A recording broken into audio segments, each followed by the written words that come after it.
Kia ora, ngā mihi, mena mai oha, ki ngā whakatūranga o te rā, me te kororeo, me te whakapuake, i ngā whakaro mō te ahunga whakamua.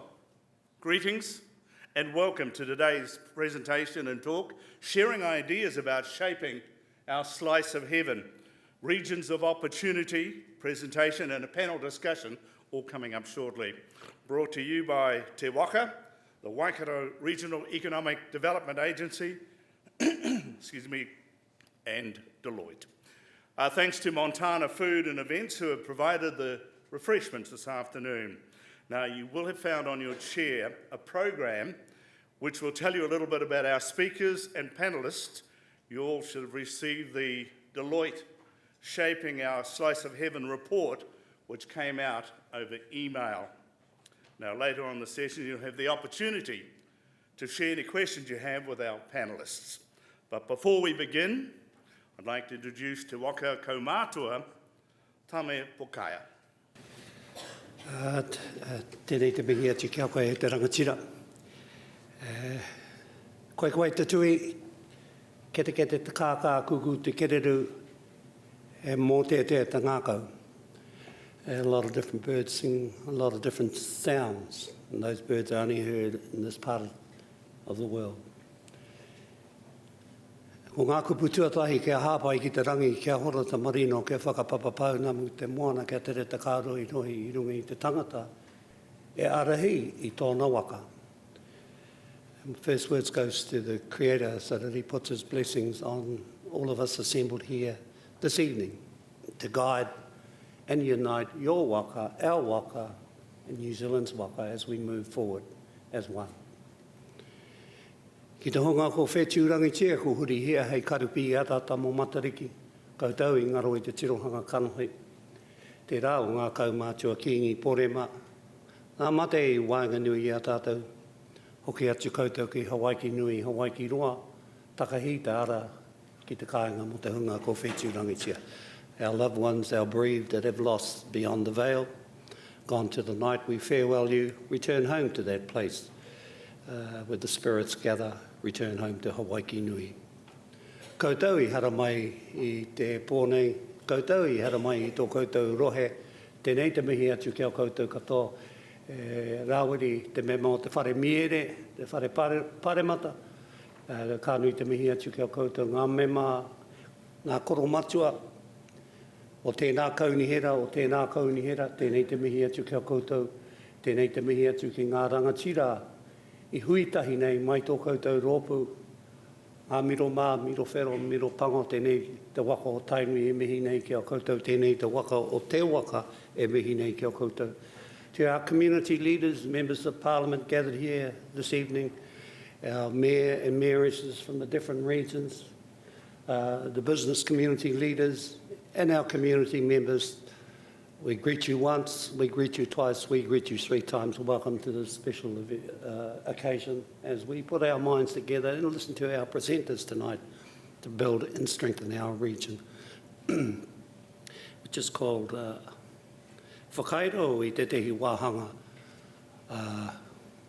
o te toi o Ngārangi. Shaping our slice of heaven.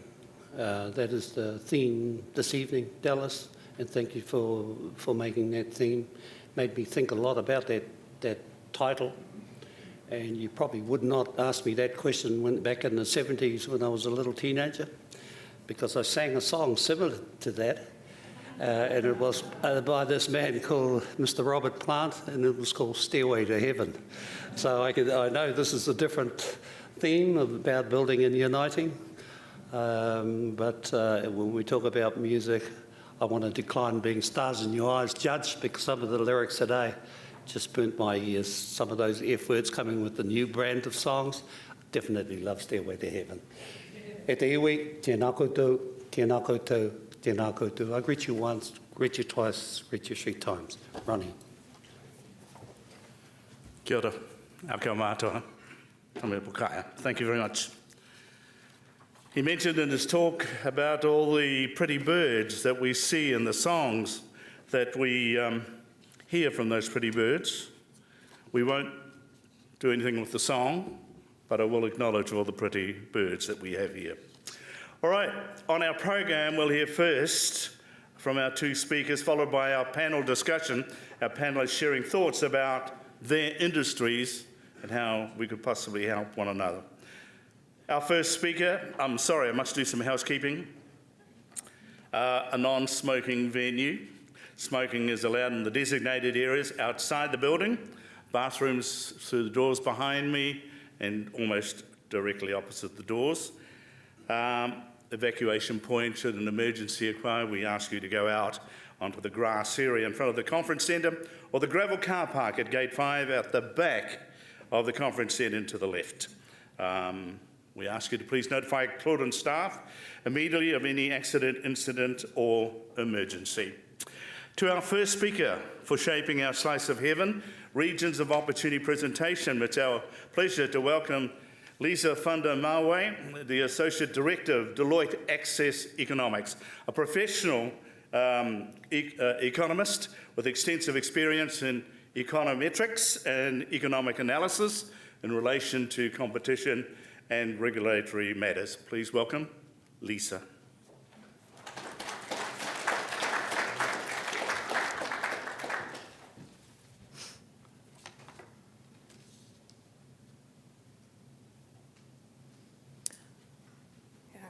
It is such a privilege to present here today. As we all know, export growth is highly important for New Zealand.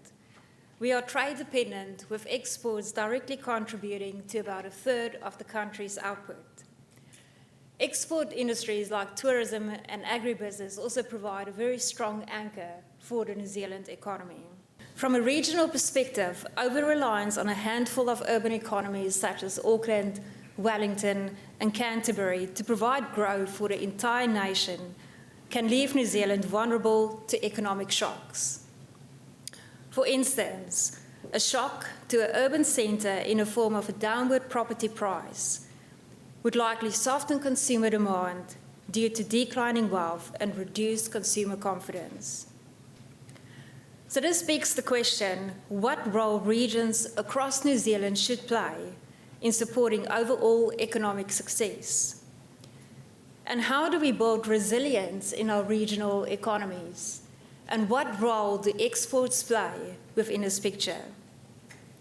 So what I would like to do today is to illustrate to you how we could consider and address these questions based on our recent report, Regions of Opportunity. So this report, Regions of Opportunity, is the second edition of our series, Shaping Our Slice of Heaven. The first report was published at the end of 2017 when we launched Deloitte Access Economics. So in the first report, we took an export focus and we assessed and determined what is New Zealand's industries of opportunities. And we've done that by comparing your global growth industries that would be really important for New Zealand against New Zealand's comparative advantages. Based on this analysis, we concluded and identified that the industries of opportunities for New Zealand include tourism, agribusiness, food processing, international education, and advanced manufacturing. So in our second report of our Shaping the Slice of Heaven series, we took a cities and regions focus by examining 4 of the 5 industries of comparative advantages and how growth in those industries would impact 5 different regions across New Zealand. So we measured the economic impact by considering the impact of high export growth within those regions and how the impact would be different across key regions in New Zealand. So for purposes of this report, we picked the 4 industries. So we picked tourism, agribusiness, advanced manufacturing, and food processing. We didn't include international education due to limited data. And we also picked a mix of 5 regions, including urban and provincial regions. So we focused on Auckland, Wellington, Canterbury, Hawke's Bay, and Waikato. So in order to assess the economic impact of exports on regional economic development, we followed a specific framework and we looked at the relationship between exports and regional economic development.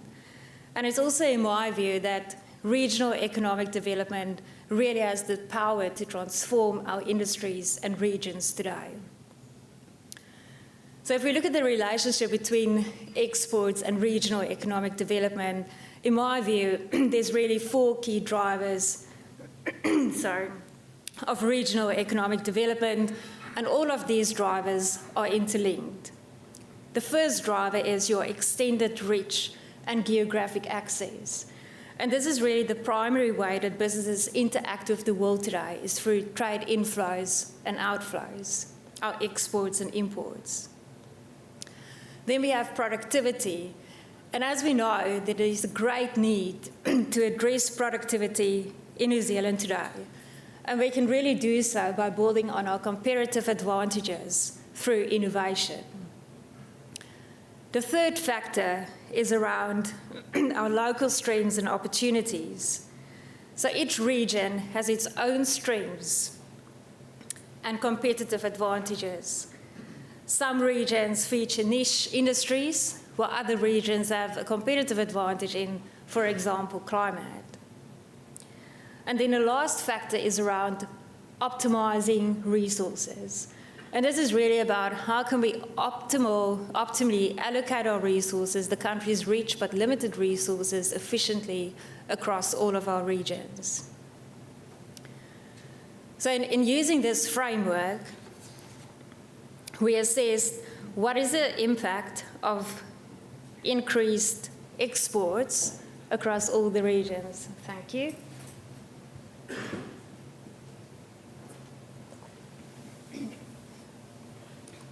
And we used our in-house economic model, and this is also referred to as CGE model or a computable equilibrium model, to consider how will the economy respond and readjust to an increase in export growth. And we considered this over a period of 2019 to 2014. So let's look at the insights at a regional level from our modelling. So what I would like to emphasise at the start is that the results on this slide is not the actual size of the industry, but rather we've modelled 2 scenarios. A base case scenario where we consider that the export growth will just continue as we currently observe, against another scenario where you would observe higher export growth. So the results on this slide is the economic impact, so the difference between the 2 scenarios. So as you can see, our results show that the growth in these key industries see quite different outcomes for different regions, depending on the characteristics of those regions. And it also depends on the dynamics across regions as well. And while all of the regions stand to benefit from export industries such as tourism, both the opportunities and the benefits will not be evenly distributed. So this implies that some regions might be better investing in specific industries that draw on their strengths, including existing business clusters and natural advantages. So let's take a deeper look into our results for Waikato. So comparing the economic impact across our industries reveals really surprising insight. For example, the tourism industry offers almost 3 times as much of the potential economic impact relative to agribusiness. So the impact is projected to be 1.4 billion, and that means that the regional GDP is projected to increase by 1.4 billion over the next 20 years. And Waikato is currently viewed as only having 2 international class tourism products, including the Hobbiton. But Waikato has really more to offer than this. And a key example of this is related to the Waikato River, which is at the heart of a cultural tourism opportunity. And the key challenge around this, to realize this tourism opportunity, is around supporting infrastructure and additional quality accommodation.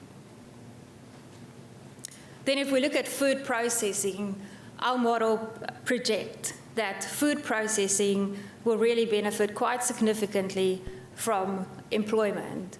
We project that due to increase in exports, food processing could increase jobs by almost 3,000 full-time equivalent jobs by 2040. And then if we look at agribusiness, so intuitively you would expect that the impact of agribusiness should be more significant. But in considering the analysis, I think this is just showing the effect that our economy is dynamic. And in doing the analysis, we observed that quite a significant impact as a result of agribusiness in Waikato is really observed and have flow-on effects in Auckland. So I think, in my view, the results really show the importance of sustainability and being prepared for the future. For example, a key challenge to capitalize on this opportunity is the ever-increasing need for farmers to respond to changes in regulation and market needs, including changes in consumer preferences. So this in itself requires hard conversations around the transition to a low-emissions economy, the use of biotechnologies, access to water, and also competition for land. And farmers are already responding to these requirements, and we also know that there's quite significant evidence that biological emissions have been decreasing since 2005. However, the harder question is, how will Waikato farmers continue to do so sustainably over the long term? Particularly if they are competing internationally against farmers who are not subjected to the same regulation.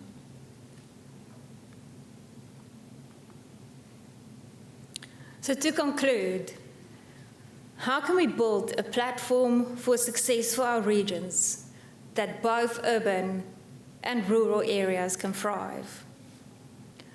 In my view, it is not enough to develop regional economic development plans region by region without considering how the regions link together, where each region's competitive advantage lies.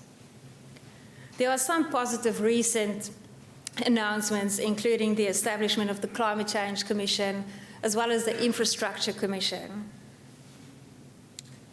And these initiatives all encourage more collaboration and accountability.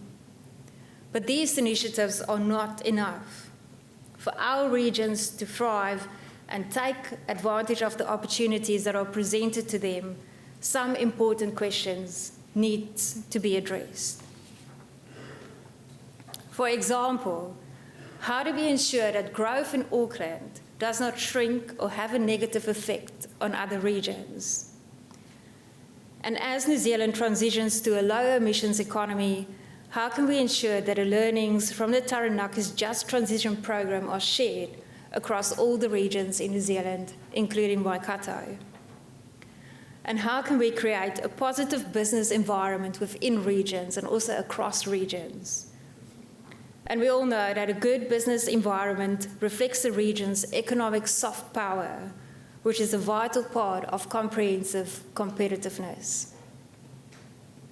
So I hope this report and also this presentation provides you with insights on how we can start to recognise and build on our regional differences, how we can ensure resilience in our regional economies across New Zealand for a more prosperous future for all of us in New Zealand.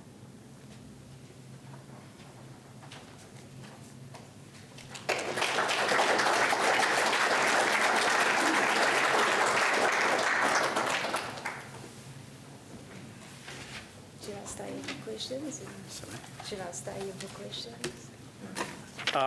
Is there anyone who'd like to ask a question from that report? Lisa's quite happy to answer anything for you if you do. Thank you. Oh, sorry. Yeah, I have a question. I asked you earlier, but maybe a bit more explanation for the audience.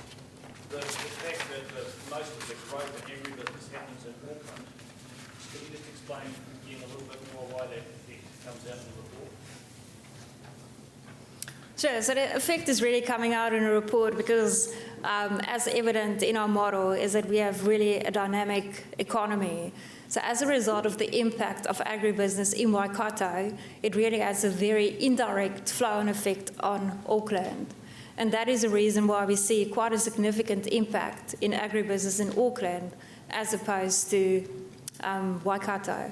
And also just to emphasise that it's the impact, the economic impact. So it's not the size of the industry, but rather just the proportional impact. Thank you very much. Awesome. Appreciate that. Liza Whanda Merwe, great insights and food for thought. We appreciate you giving us your time to speak to us today, and Tammy has just given you a little gift and appreciation to thank you for your time today. Our next speaker is Blair Keenan. Now, Blair is the Principal Economist at Waikato Regional Council, who also provides economic advice and reporting to Te Waka out of Otago, has lost the way to go home, loves it here in the Waikato. So, ladies and gentlemen, Blair Keenan.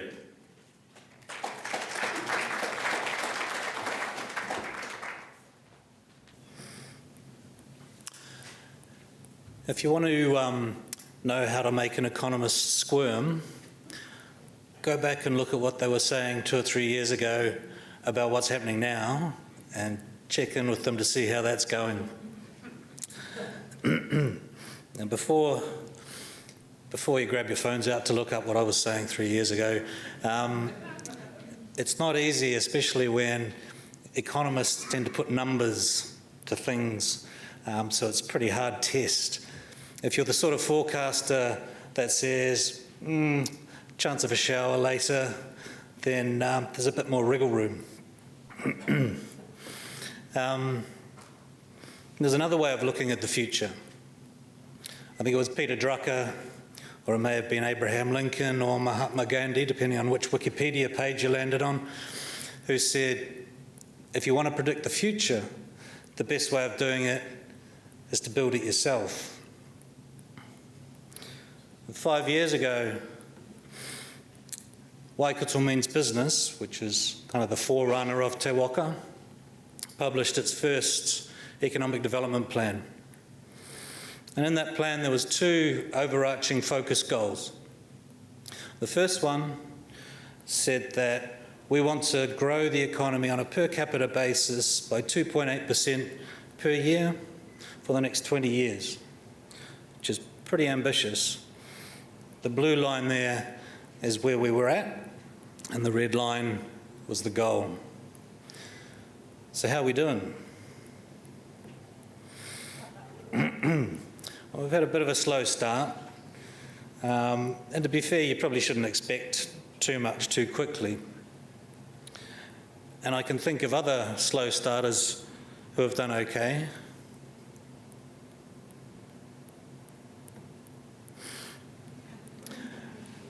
This guy tended to take a while to get his big long legs unfurled, and if we're doing the same as he was by the end of a 20-year period, then I think we can be well pleased with how we're going. But there's one thing that I think was touched upon by Liza that I think most economists would agree we really need to focus on and get our heads around and work out how to do this. Because the Waikato region's annual productivity growth has been pretty ordinary over the last couple of decades. To be fair, we're not alone. Most of New Zealand is in a similar sort of position, and in fact, so is Australia, and so is quite a lot of the Western world.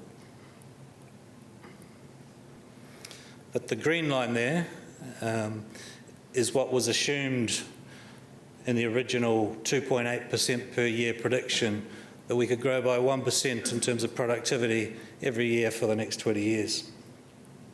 There's only one period in that where we've managed to do something like that, and that was during the global financial crisis. Now, that was not so much the magic sort of productivity pill. It was a situation of trying to hold your business production levels and probably laying off some workers at the same time to get through that period.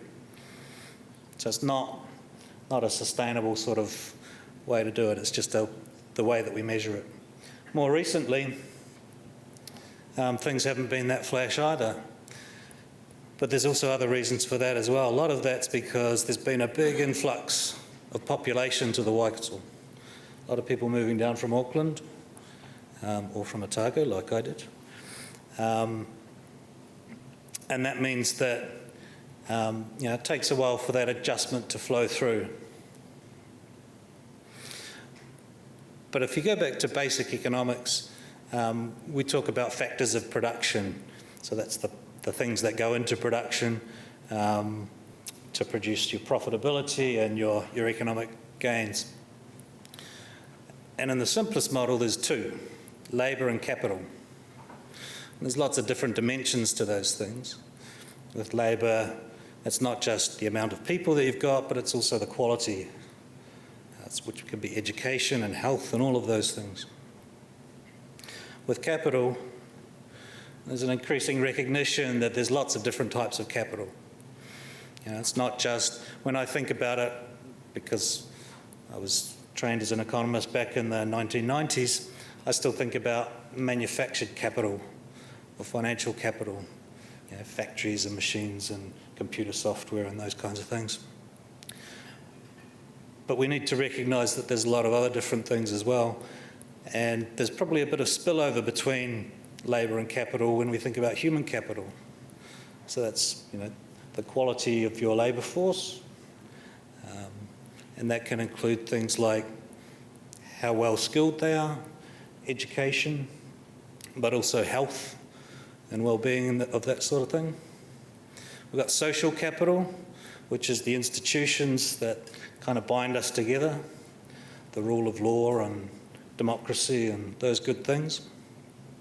And natural capital, which is what we all rest on, the whenua, the awa, those kinds of things. And when we're making investments in capital to try and lift our productivity, we also need to think not just about one type, because we can build a factory or we can introduce a new software package, but if we don't have the human capital that can put that to good use, then we're not going to get those productivity gains that we want from it. Or if we've got a production process that requires natural resources, all of them do: water, space, land to sit on, energy. If we don't have the access to that natural capital, then we're not going to get those benefits either. I just want to flick over briefly to think about the second of Waikato Means Business's focus goals, and that was to improve the household median income for the Waikato to above the national average. Now, I set aside the idea that if we get everyone else's median incomes down, then we might achieve this goal.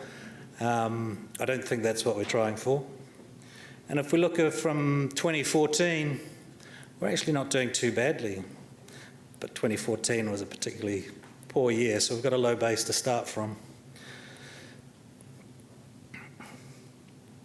And as you can see there, we've got a similar story where our medium household income has been bobbling along rather than improving relative to the national average. And this is linked to productivity because income is a return for the services that we provide. And the better the quality of our human capital, our workers, our people, then that's a necessary condition for achieving this particular goal.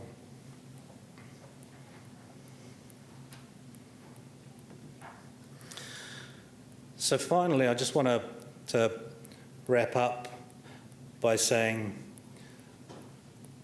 we're in a place now where we kind of know this broad issue about productivity is what we need to deal with. Exports is a path to that, perhaps. I noted that the chart that Liza had earlier had a two-way thing, two-way arrow between exports and productivity, which I think is an important point. It's not just exports driving productivity or the other way around, it's both. So I think if we were to say, okay, so we know there's some good things that we can do, investing in infrastructure and innovation and people, but where do we start? What route should we be taking? Is there particular industries that we should be thinking about? Because if we look at the high growth industries here in the Waikato over the last 5 years, they're not high productivity industries. They're the ones that have been driven by population growth. They've been things like housing and construction, retail, services, those kinds of things, which is all good, but it's not going to get us to our goal. So if I was starting to think about, well, what might you look at, then if you think about which industries are likely to have the fastest growing markets, and which ones are we good at? Because a fast-growing market that we can't compete in isn't going to help us very much. And happily, those are the two conditions that we use to identify the industries of opportunity that Deloitte has. So I think that they've been a really useful sort of starting point for us. And now we need to work out the next steps, which I'm hoping to get some insights from our panellists about what that might look like on the ground and at the coalface. Thank you.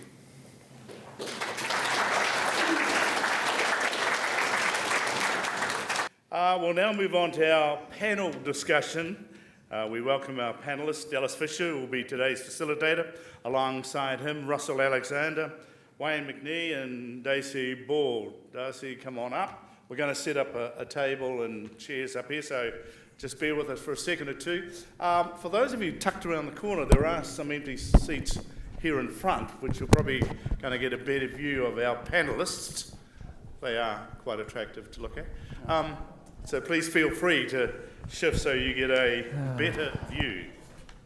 What we're going to do first of all is just introduce ourselves slightly from our business context and just give you a view of the current challenges in our own respective businesses, and then open up that and have a talk with each other, and then we'll sort of have a bit of a question and answer session over the half an hour. So all pretty relaxed. So we're just going to spend sort of about 4 minutes talking about the challenges and the opportunities and our view on business confidence in our own respective industries. So I'm going to kick that off. I'm actually going to speak really fast because I'm going to use two industries. I'm going to use Montana Group and NDA Engineering. Just by way of context, Montana, turnover 32 million, 450 permanent staff based in Hamilton and Auckland. It's not a number that I've ever shared publicly, actually. And just to give you a sense of the scale of the operation that we now sort of have built from nothing over 15 years. What are our challenges?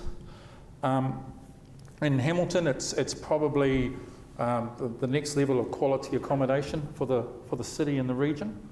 But in effect, the real challenge is building something that actually makes those hotels work on an economic basis. So, you know, we need tourism operators, we need events infrastructure. So we need those things to be built to actually bring the guest nights across 7 days a week to make those hotels economic. But it's a big challenge for us across the whole region. There's one or two green shoots of projects floating around, Waitomo and in Hamilton City, which is interesting. In Auckland, the challenge is a market structure challenge. I'm in the middle of restructuring and consolidating the Auckland catering market, which is proving to be exciting and interesting. I think confidence is strong in my sector with Montana. We're busy. We're seeing growth in Auckland, not so much in Hamilton, but Hamilton's very steady. So I think the business confidence is there, in the, at the end of the day, often the conference and the meetings are the first thing that gets chopped out of the budget, and we're not seeing that happen. Move over to NDA, just quickly. Turnover 200 million, multinational company with factories in New Zealand, Australia and the States, 600 staff across those countries. What are our challenges? New Zealand, Chinese competition. We used to build every piece of stainless steel in a powder factory once. Well, it's much, much less than this now. We simply cannot compete with China and Eastern Europe as their quality standards have grown. Now our focus on that is in fact exactly what Blair was talking about, productivity, semi-automation, automation. We in the last 2 years have built some extraordinarily smart bits of kit that we're on the 4th commercial generation of those. We're on the 4th set of machines, and so we're seeing significant productivity growth, originally on the back of lean manufacturing, but now on semi and full automation. At NDA, we're worried about the dairy industry. Fonterra's shut its order book, so the site services operations are lean. We see that as continuing. So 4 years ago, we started to diversify away from dairy significantly into wine and other industries. So that's important. In the US, confidence is pretty high, but some segments are still low. But I think confidence in wine is high. The future of water and water infrastructure is very significant. So that's my snapshot of my 2 things. Russell. Right. So Russell Alexander from Hobbiton. We've been in a fortunate situation. We've been in a business that's been growing massively over particularly the last 8 or 9 years. Look, we had a great bonus or a great start to any business where we were on the back of some big movie rights, if you like, or promotions that some movies were very successful, which is a great way to kickstart a business. But obviously you've still got to make the right calls and do things to give yourself the opportunity to grow. But we're sort of, look, the basis of a business won't have been there. It's a guided tour, realistically, of what's involved in making a major movie, but it's beyond the Lord of the Rings or the Hobbit. We have to do that because over 50% of our customers haven't actually seen the movies or aren't aware of the movies. They're so aware of the movies, but it's about a branding exercise to making sure that we positioned ourselves to become a must-see attraction and something to do when people want to come to New Zealand. And how do you do that was our challenge 15 years ago. So I think we've done that and we've got ourselves in that position. So obviously the challenges change as we go forward. We currently employ about 320 people. We're looking at the recruitment process at the moment for the summer for another 100 that we'll need for the summer. So it'll be a busy recruitment period over the next 2 or 3 months. That doesn't prove overly difficult. I'm not saying it's easy, because I hand that to other people, of course. It's much easier when I say, do that, and how you're going with it. But we're lucky that it's in the summertime and we can get students coming back. It was certainly a lot easier when we were small, because management, like I said, we could get on the coalface back when the university students went back. But as we're now 300 people, me hopping in to drive a bus, and that makes no difference now in that scale, and so it's better for me to go on holiday and do it and get the systems in place. But so we do get a balance of students, get a balance of overseas people, because they give us longevity. They don't go back to university and leaving the lurch. But finding people is a challenge. I suppose from a turnover point of view, we're about 60 million, and we'll have turnover this year, and we'll have 600 last year we were about 650,000 visitors. So it's now the biggest international attraction in New Zealand, which obviously we're proud of, stuck in little Matamata out in the rural blocks. So that's sort of where we come from, but I think there's still opportunities to grow. We're now levelling out, because we've been growing. I think in 2012 we were 17 staff and about 25,000 visitors, and we've basically gone up 50 staff a year, which is actually 1 a week for 5 years, which has been a challenge. That's what I'm talking permanent staff. But from my point of view, it's going to get easier because growth is always a challenge to handle. But there's so many opportunities in the tourism space and out there that, from our point of view, we'll look to grow, I suppose, leveraging off the brand rather than in the site itself. That's where we see the opportunities, and there's a lot of opportunities, I think, in the tourism space.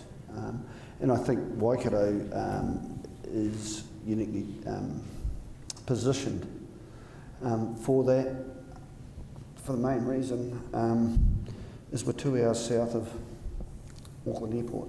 I remember Rotorua Airport were trying to get international flights. It was about 10 years ago, I suppose. I can't remember. Courier might know exactly when it is. And they must have approached me 5 times, get involved, and you're near Rotorua and you've got a base there and whatnot. And I couldn't see the benefit of it and kept turning it down.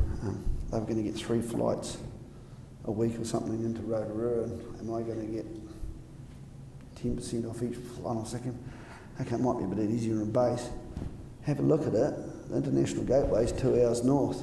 How many flights a day are coming in there? I'm not worried about Rotorua. I'm actually not worried about Hamilton Airport from that point of view, from the number of visitors to my attraction, because the big numbers and international gateway where I need is sitting 2 hours north. So I think that is a huge opportunity for the Waikato that, Auckland's got its own problems and we all have to go up there quite a bit and get frustrated with it. I think that's a huge opportunity for the Waikato from where I see it is our location in relation to Auckland Airport and the traffic. And if we can get accommodation here, why aren't we selling ourselves of all those things that the market's looking for to get out of traffic? And it's probably, Dacey's probably going to touch on the same thing with the values and things and problems of Auckland, that it creates an opportunity for, I'm speaking for you there, but for the Waikato. So that's how I see it. And with that first port, that last port of call, I think we've got some governance issues or leadership issues to make sure that we grab that opportunity from my point of view. Thanks, Russell. Dacey, what's your opportunity? So shall I just start by maybe just sharing a little bit about where I'm from and what we're about? So my name's Dacey Balle, youngest of 12 children. So we grew up in Bombay on a small market gardening property. We have 7 of my generation of the family working in the business, which is a horticultural business primarily. So we're vegetable growers, that's what we do. We're vertically integrated now. We're farming not only in Bombay, where we still are, Pukekohe, but we've got bases through the Waikato and Central North Island, South Island. In terms of horticulture, I think if I talk a little bit about horticulture, which is our context, back in about 2000 we were challenged by politicians at that stage to look at how we could participate in the growth of the economy. So we came up with a strategy in about 2003, which was to grow the industry from 4 billion to 10 billion by 2020. Seemed like quite an auspicious goal, but with the success of kiwi fruit, apples, avocados and other product groups like berries, etc., we're actually closing in on that goal. So that's been fantastic.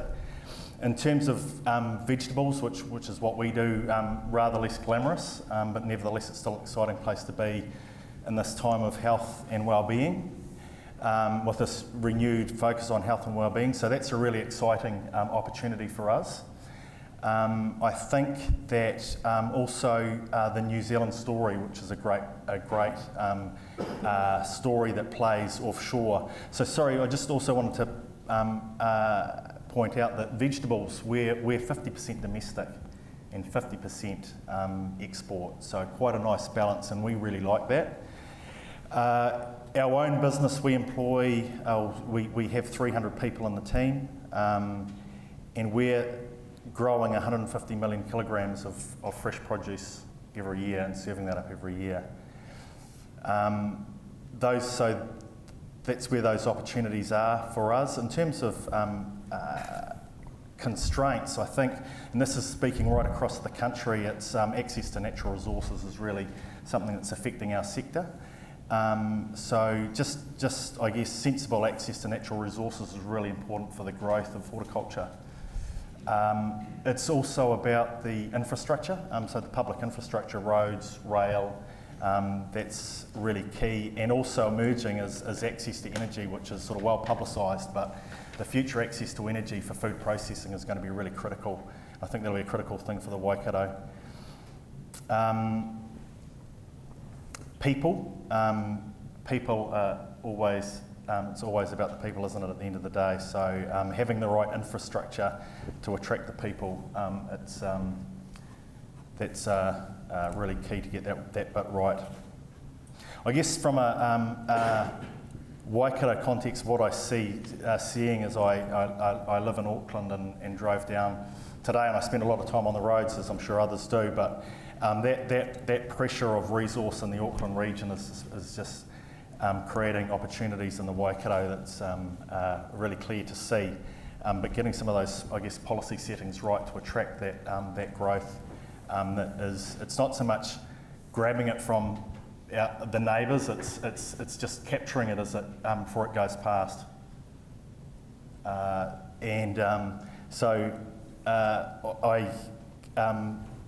The fantastic land resource and latent resources that are here in the region, in your region, and access to the port of Tauranga, which is just a fantastic port for our sector.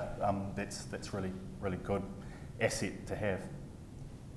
Great. I'm sure we'll talk about the H2A project, and Blair Bocock's here tonight, who's a key player in that project, which is all about, transport and growth between effectively Cambridge, Te Awamutu and Auckland, and the Sleepyhead announcement moving to Ahunuwai over the next few years is really the first really significant announcement to come out of that, and I think there's going to be a lot more over the next few years. So, Wayne. Thanks, Darcy. Kia ora tātou, good evening everybody. I made myself a few notes to try and remind myself of the main points. So I'm the CEO of Livestock Improvement Corporation. We're a dairy industry cooperative based here in the Waikato. About nearly 800 staff, and in the peak of the season nearly 2,000 staff, and we hire people to do inseminations and milk testing. We're at 246 million of revenue and a profit of 22 million, which we just announced last week, so it's completely fresh in my mind. Our business is going very well. I just thought I'd talk a little bit about dairy first though. So dairy industry is a game of two halves, as they say. The milk price, we're coming into the fourth year of a milk price above $6, so you'd say that's good. I mean, above $6 is pretty good. And so dairy farmers are, from that perspective, in a good position. But they're facing a lot of challenges and a lot of uncertainty around the impact on the environment of dairy with water quality, impact of methane, potential taxes around methane, and challenges also around animal welfare. So just a lot of uncertainty. Most of that's not immediately impacting, but it is impacting on land values. So that equity values of farms in some areas especially is falling, and farmers are also, banks are for the first time in a long time requiring repayment of capital. So used to be everybody on an interest-only loan, and now banks are wanting some of their money back. So from our perspective though, for LIC, these challenges are also opportunities for us. We've reached what they call peak cows, so we don't think there'll be any more cows in New Zealand than we had about 3 years ago. But if you're going to have less cows, then you want to have better cows, and that's what we're about. We supply genetics, software, hardware, diagnostic systems for dairy farmers, automation in dairy sheds. So all of those things are things farmers need more of if they want to be more efficient. So from our perspective, challenges but also opportunities. Doing a lot of research into the future dairy cow, so looking for what kind of cow can we breed that will have less environmental impact, and we're getting a lot of government support for that. So that's a real opportunity for us as well, running 3 big research programs at the moment, one of them with Dairy NZ. And LIC's also just joined the Sustainable Business Council and the Climate Leaders Coalition to be part of the solution rather than part of the problem, I guess. Other things, we offer automation and shed, as I said, and a whole bunch of other software and hardware solutions for farmers. Some of the challenges we're facing, we've got 120 people in our tech team. It's really hard to recruit tech people in the Waikato. It's hard to recruit tech people everywhere, but Waikato seems to be particularly challenging in that regard. Hard to find enough great people, data scientists, research scientists, we've got a great team of people, but recruiting good people is a challenge for us. We've got about 500 staff at Newstead near Ruakura there, and we're a growing business, so looking for people. And those infrastructure challenges we touched on, I also live in Auckland and drive down that road at least once, sometimes twice a week. That would make life a lot easier if they would eventually finish the thing.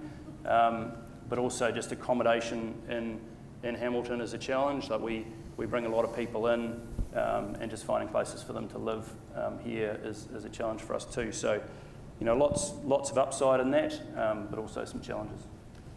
Great. Well, the 5 businesses that we've talked about tonight, all on the larger scale of things, to be honest, but are all growing and have met a lot of fantastic challenges in the last decade.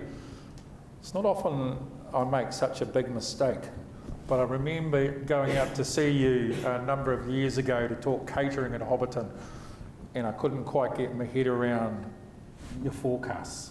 And you've smoked those forecasts, right? Smoked them, blowing them to smithereens. It's one of my big mistakes, that one, Russell, but I totally admire what you've done. And one of my questions is, how do we find the next one? How do we encourage the next Hobbiton, whatever it is, the next major attraction? How do we develop 2, 3, 10 of them? Because that's what's going to drive the hotels for everybody. That's what's going to drive the infrastructure. How do we do that? Yeah, if I knew the answer to that one, I'd be doing it myself. So, so look, I don't think that's easy. I think there's an element of luck for any region. I look at Matamata and some of the key businesses we've got there. There's J Swaps, there's Dalton's, and it came back to, there's these guys. These guys might be slightly different because they could probably, I'm speaking to you, come down because of the land that's there, but that's families that could have been anywhere. So it's entrepreneurs or the right people, and it's that had the right vision and saw opportunities, and then, and they're the home of 2 very significant businesses in Matamata. So look, how do you encourage an environment for the right entrepreneurs and leaders? And I don't think you can force that. So what is the next one? I don't know. I think we've got a region that's got lots of opportunities, and I think Te Waka's doing a wonderful job in that space where it's around,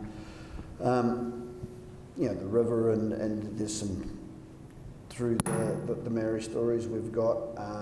I think Darcy touched on it with the storytelling and the authentic stories, and what I'm seeing in people. I had to do a few speeches over the years, and probably 5-6 years ago, we used to talk a lot about authenticity and doing everything authentic. Everyone's on that bandwagon. Every time I go to a tourism forum, I was at one yesterday, or I flew out from Wellington this morning, authenticity that, and I think half of them don't know the meaning of the word. It's about real experiences and its depth, and people wanting that.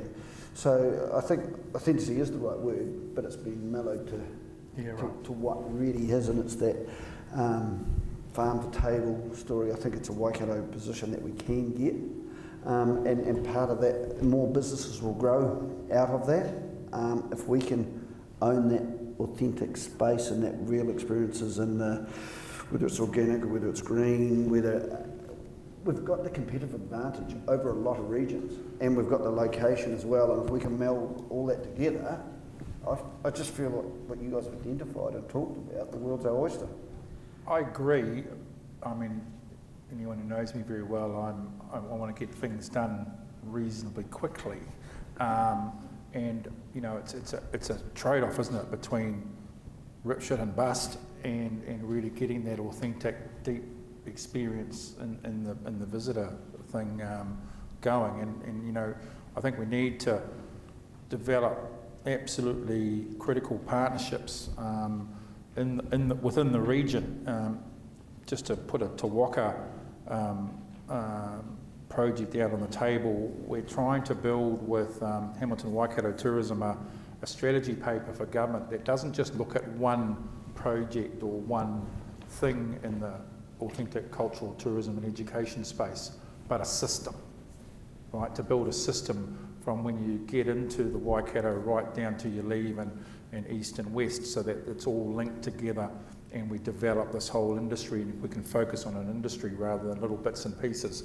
We've got to still grow the little bits and pieces. So, Jan Barnes, your project on the spa environment, you know, Leanne, I see you over there as one of the key leaders in authentic tourism in this region, and how do we help you, and how do we nurture and partner deeply across the region, not just in one place. So, and I see Hort and food processing doing the same thing, Dacey, you know.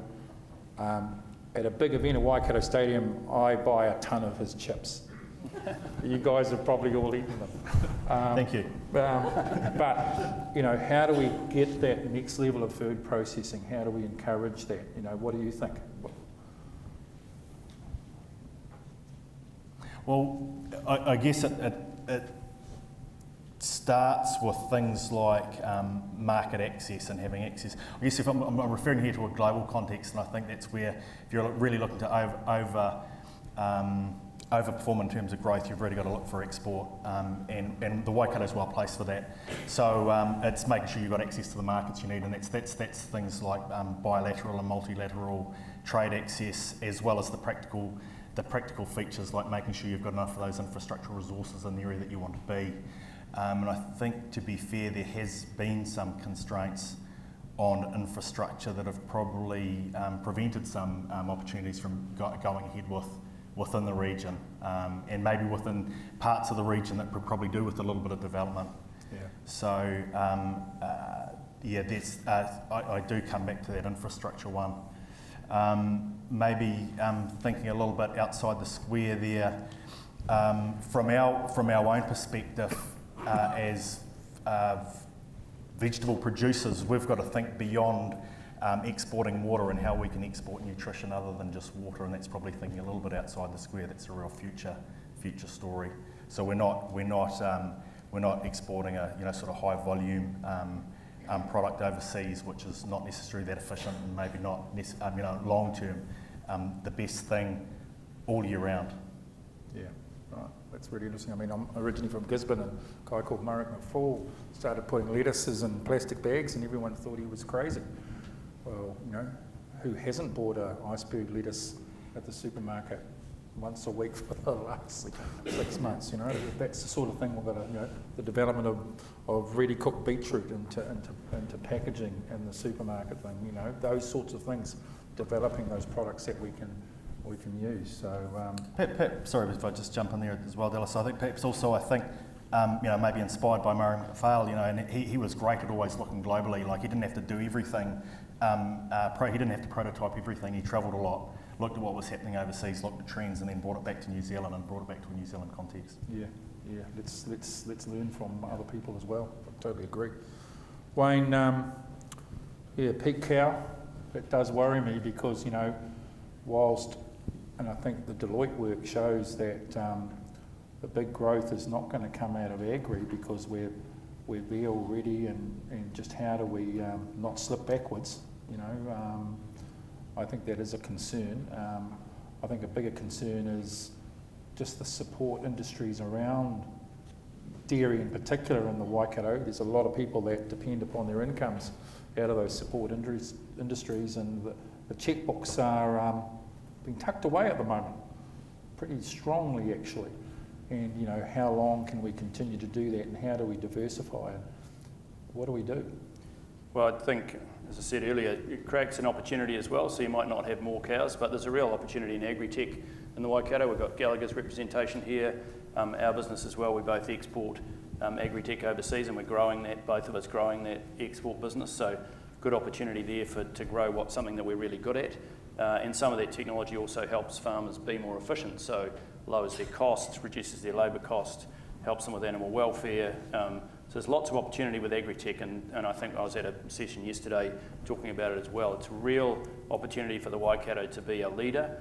We already are a leader, not just in New Zealand, but in the world in agri-tech. So I think just building on that, there's a new agri-tech strategy the government's just put out. We need to work with government, get government support for that, which they are doing, but more of that would be good, and also removing some of the constraints that are in place.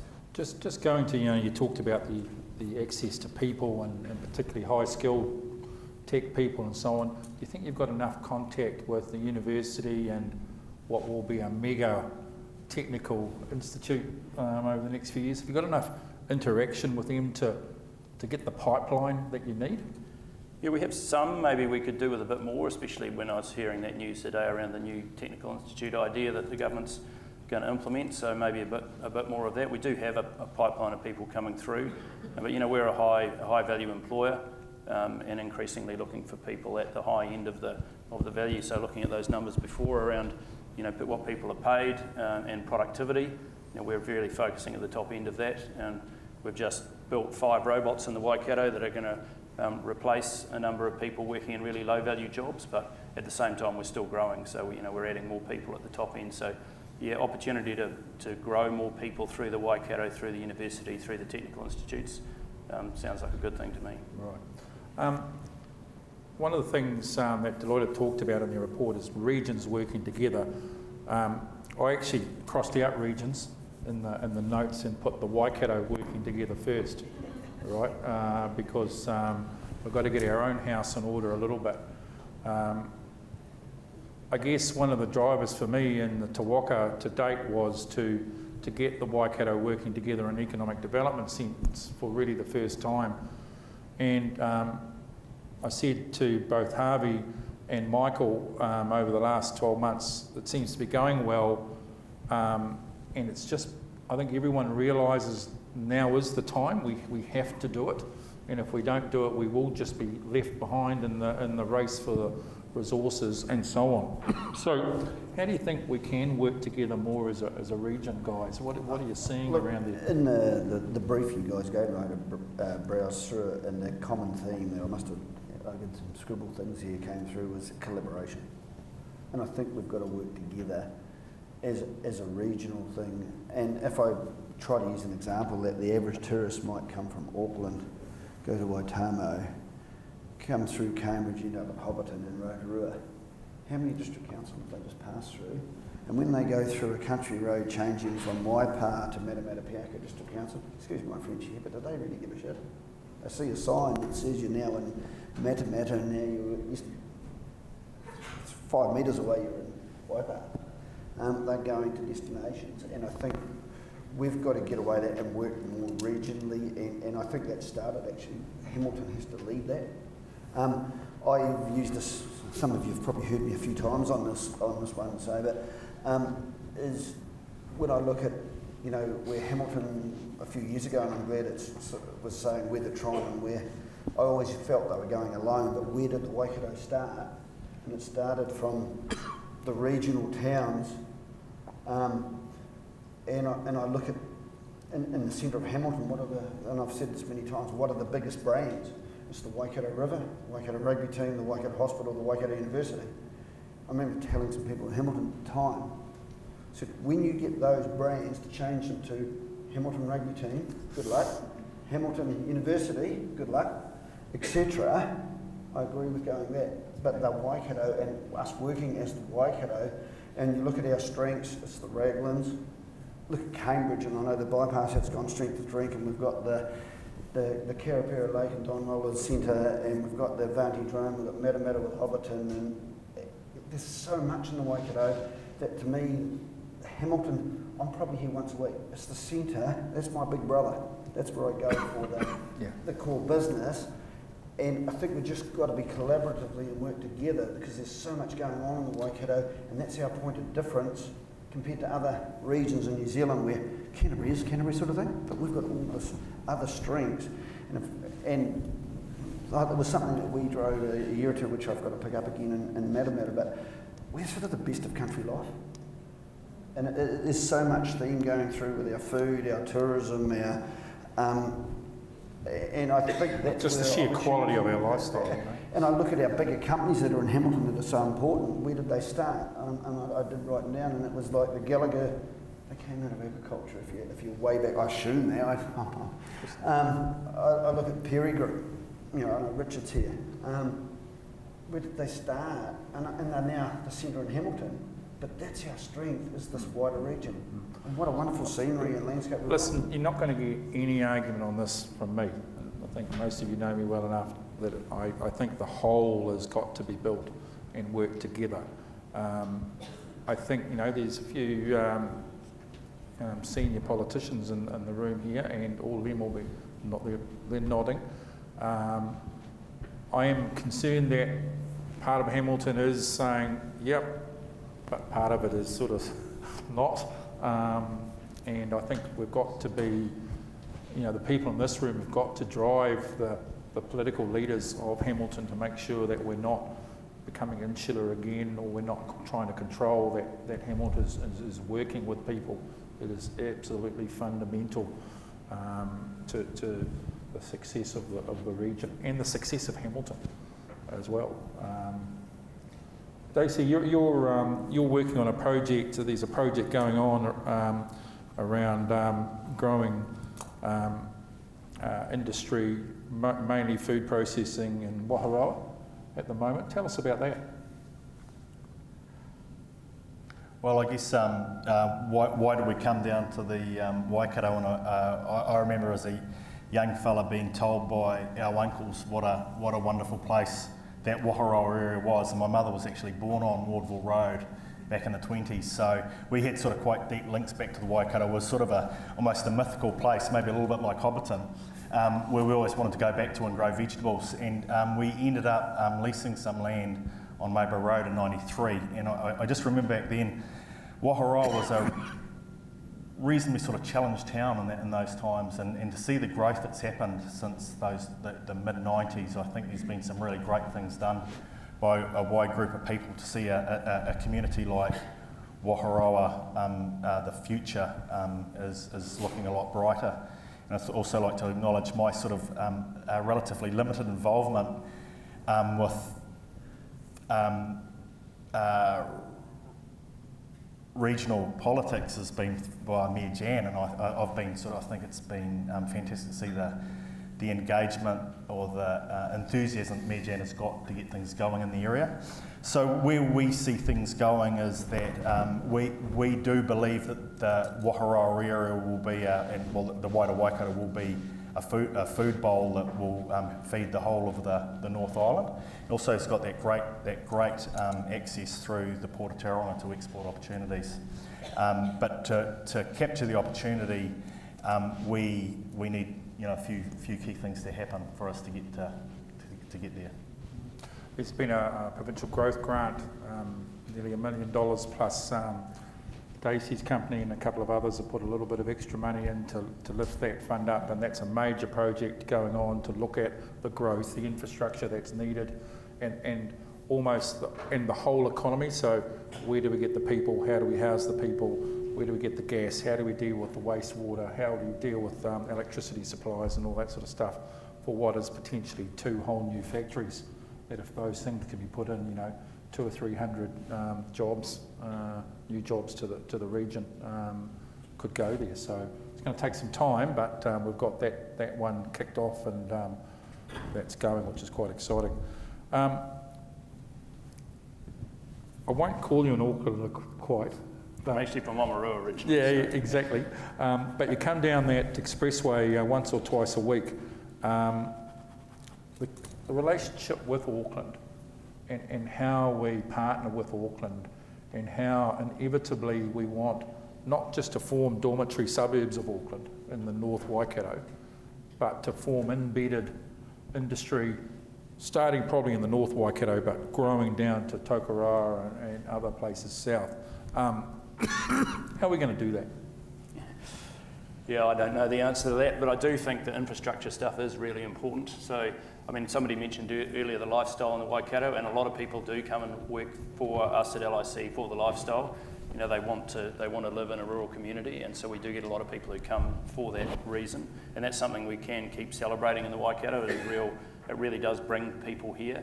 But that link that I touched on earlier, be it rail or road, is important too. So, there are people that I miss who say, well, I still want to stay in Auckland, but I'm not prepared to make that commute. If they could just get that sorted a bit better. I've done it for 6 years now. I've got used to it, but a lot of people won't do it.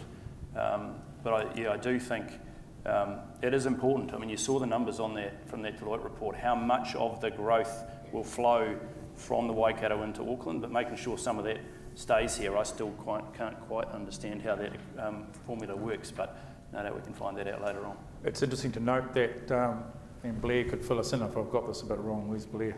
It's somewhere here. Sorry, you're right in the light, Blair. That Auckland City has come into the Future Proof Region group for the first time, which I think is a very significant thing, and really starting to crank that, what was H2A, but now includes Taumutu, Cambridge, out to Morrinsville, and really starting to connect how the infrastructure coming down out of Auckland to drive industry, to drive jobs and drive housing. So I think that project is going to have the most influence in the next 50, 60 years in this community of any, really. Just got to work out how to fund it, Blair? Yeah. I just coming in there, the infrastructure, I agree with these guys, because I think, and it was very humbling last week to read, you know, Hiniwai and the Sleepheads. Yeah. And I thought, wow, this is great for the Waikato, etc. But part of me also says that, you know, it's concerning that we don't want to become the next Auckland. That if we don't grow infrastructure in Hamilton's, you know, from when I was here at university, and I'm very proud Hamiltonian through that period, for about 8 years I was here, and man, traffic and things have changed here a bit in 10 years, and to make sure, and what from my point of view is disappointing is, you know, I think the expressway, and you look at Cambridge, how well that's really done because of that, and then we had an expressway which I think was going to open up Tauranga to the Waikato and through this, that's been canned, you know, from extending it from Cambridge through to the Prairie, which I think really would have made a big difference, that Tauranga would have just come this way. And I think our leaders, and it come from us, pushing our leaders to make sure we keep driving that infrastructure, because if we don't, we then bottleneck and we end up seeing the problems in other regions. So we've got to be very politically motivated. I totally agree. I mean, you know, finishing off Southern Links is part of that to make the ring road work properly. We've got to do the rail as well, because, you know, the expressway is going to be full suddenly, but, you know, just to stop building the roads is nuts, it seems to me, particularly when you've got 2 or 3 contractors who are fighting tooth and nail against each other. And I looked at us, people say through this report, I looked at it and thought tourism, and this is going to be a big growth thing for the Waikato. If we ain't got the infrastructure, we ain't going to grow the tourism like that says. And the first thing we should look at is that expressway to carry on. It would have linked up the Bay of Plenty from a tourism perspective and brought them through the Waikato, but without the road, without the infrastructure, if we get more accidents. So I think these are... We've got more problems coming around. I think these are messages we've got to give to all of our politicians, and certainly we are seeing a lot of politicians around the region at the moment, and one of the things we're working on in the Waikato plan is what are the 5 key messages that every single one of us can give to any central government politician when we meet them. What are they? We need to agree them, not take 3 years with some sort of crazy consultation period. We need to do this within the next 3 months. We got the expressway because people all were on the same page. Dave Bennett was on the, led that movement. So what is our current number 1, 2 and 3 things that we want from central government as a region? And we all need to be on the same page, singing that as loud as we can to the right people. Can we say less talking, more doing? Yeah, less talking, more doing. I agree. So that sort of stops us rambling on. We're happy to take any questions from the floor about anything that you'd like to know. I mean, we just ourselves, we haven't got all the answers. Yeah. What does the panel see as the major threats to the economy? Bureaucracy, from my point of view. Did you hear me? Bureaucracy and too much, and leadership in the bureaucracy place, worrying about risk and being PC correct. Can't we just make decisions and get on with it? And if you do the right decisions or make a decision, that's a lot better than not making a decision. You know, the wrong decision is better than no decision from my point of view, unless you're doing something. Well, not making a decision is still making a decision, I guess. Your point is doing nothing is still making a decision. It's less worry about risk. Hey, we've is what I'm agreed saying. to date, well, let's disagree about this. Is good. I think the issue too is the central government impact on the region could be significant with all of the things that are coming down the pipeline.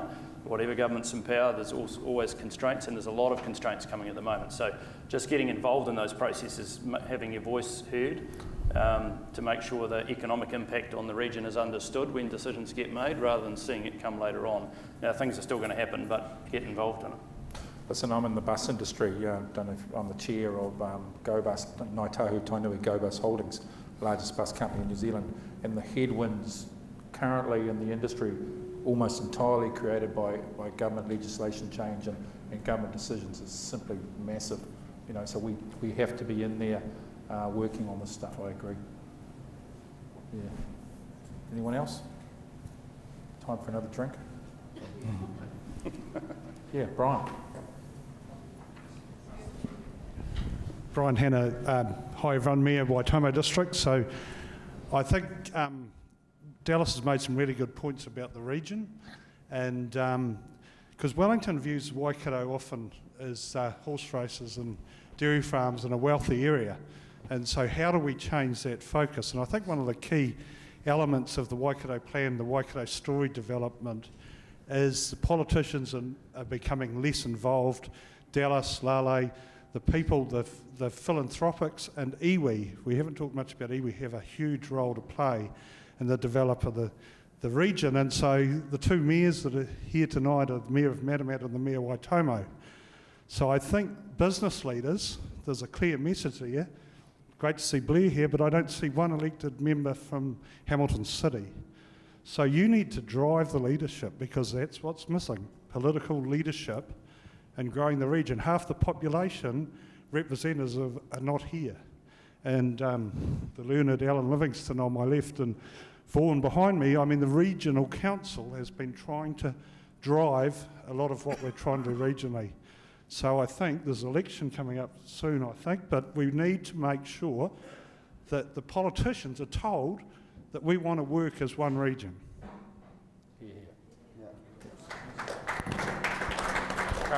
If you're voting in his region, you can give him a tick.